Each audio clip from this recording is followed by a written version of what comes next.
Hey guys, this week we read The Art of Racing in the Rain. I totally mess up my R's and my W's all the time, so I'm like, The Art of Racing in the Rain by Garth Stein. It's such a good book. It's one of those books that anytime you go on an airport, it's always on the book tables at the front of the stores in the airport. I've never noticed it before. Really? Yeah. Always there. And I'm surprised because I like the title of it. Mhm. Like, it's very kind of mysterious because you're like a dog. Like, what is it about? Yeah. I started reading this book, and the first 2 chapters I was crying. I'm laying in bed, and my 2 dogs are beside me, and I always think about Strider passing away, which is so morbid. But I'm like, I am so sad. Strider is your first. Strider's my first. Yeah. I feel like I gave birth to him, which is weird because he's a dog. But I'm like, that's how much I love him. Yeah, it was a pretty incredible book. I've never read a book that is from the eyes of a dog. It's kind of hard sometimes to sell people on it when you're like, it's written from the perspective of the dog. That's true. And then they're like, oh, and you're like, Good. you just have to read it. Yeah. One thing I didn't like about it is that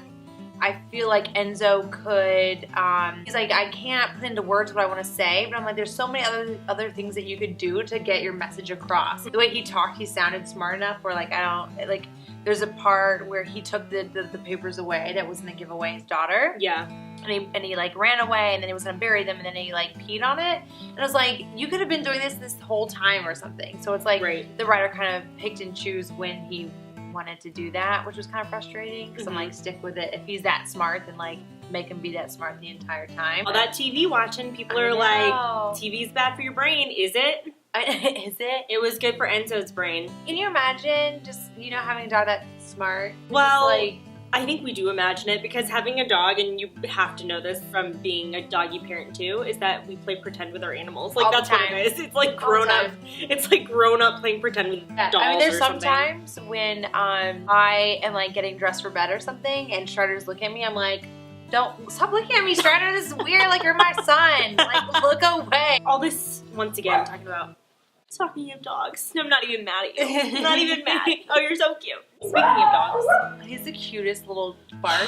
It's like, I know, it's so cute. I remember the first time, I had gotten Strider, and I was really upset, and this was probably a week or 2 after getting him. Oh, come here.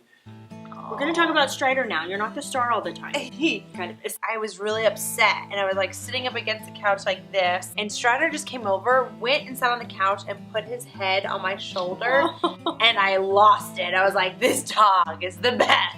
Precious. And I called my mom the next day, and I was like, how could you never let me have a dog growing up? You weren't allowed to have a dog growing up? No. You know you're watching this, Moira's mama. We're not happy. No. You're making it up for it now, though, with Strider and yeah, totally. My first dog was Lady, and she was a German Shepherd and Black Lab mix. Ooh. And she had no tail, and she was just the sweetest dog in the whole world. And then my second dog was a Pomeranian. It's a Pomeranian named Maribel. Oh my gosh. But anyway, we're just going to talk about our dogs now. There is a book involved. So the book was good. I think there's a part where, Eve dies, and then he was immediately slapped with we're going to take your daughter away. That seemed really weird to me. I wasn't ever expecting that. Yeah. Does that happen? In real life? Yeah. I mean, that was really harsh. His wife dies, his kid's not with him, and then the grandparents we're taking the kid away, and then you're gonna get hit with this, rape in the 3rd degree or whatever, and I was like, whoa, how did they even get to that? Yeah. I don't know. I mean, I think that maybe worse happens in real life. Yeah, that's true. That's true. I don't know. Yeah, I guess I don't have anything like that. Yeah, it's not my experience, so I can't say. But there had to be something crazy in the book, though, I feel like, for Enzo's emotions to be so weighty. Everything he felt seemed so human because, for one, his goal is to become human. He thinks he's going to become human.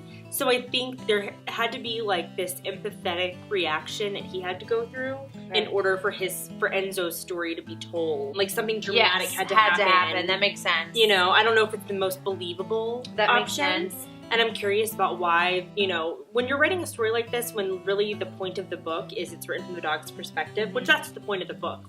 It's not Jenny's story or anything. I mean, that's all part of it.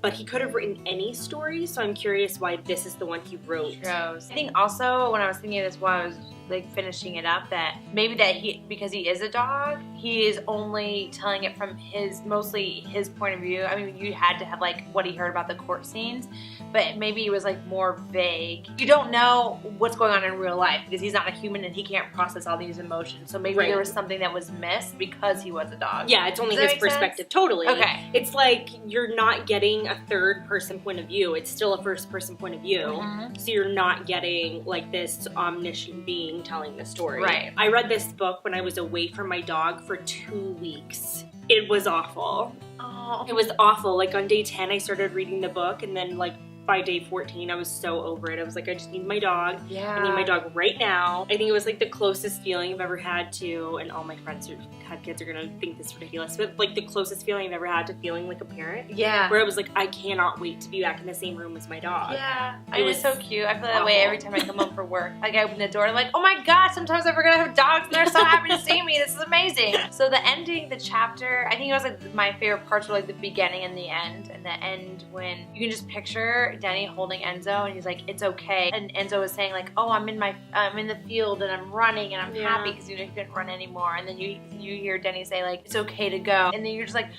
just bawling. It was just so sad. And then the next chapter at the very end, Denny's in Italy, which is again like this nice little bow at the end where he's with his daughter and he becomes like this famous racer, which is awesome. A little unbelievable, but that's okay. Like it's very happy. And then the little boy comes up to him and he's like, my name is Enzo. And you're like, oh my God, you're the dog. Enzo was right all along. I know. Does the boy know that he was a dog? How do we let the boy know that he was a dog? I know. Like a whole other book. That's book 2. I do feel like it's one of those books, though, I would say, for one, like, obviously you have to read it, but it's one of those books I feel like you should read, not like, oh, you'll really enjoy it. I feel like this is the book that you should read. That's how I feel about it. Yeah, it's a very cute, very easy to read. I knocked it out in like a few sittings. Especially if you love dogs and you kind of want your dog to be able to like understand. I would totally recommend this book. I definitely would. Yeah, I would. It's sad. It's a good book, especially if you love dogs. Yeah. And if you ever like want to love a dog, like I have a friend who's like thinking about getting a dog right now, and I'm like, you gotta read this. Yeah, read this book. You should get it, Brittany. Yeah. Get it, Brittany. Next book club, we are reading All the Bright Places by Jennifer Niven. Yep. I heard something amazing. Tiffany was like, this sounds right up your alley. It is Eleanor and Park meets, what was the other one? Eleanor and Park meet, Fault in Our Stars. Yeah, I'm like, done. So I'll take it. We'll do that one. I liked both of them. It should be fun. The movie. Back to the YA. Our roots. Speaking of roots, we didn't even talk about this. We didn't even talk about this last week, but Moira's hair is different. It is different. Chris will be so excited that you did that. He's gonna be like, you didn't do it. And then we'll be like, you just wait, Chris. Yeah. And now we did. Hair. Always. It'll probably be different next time. Doesn't she look beautiful, guys? Tell me.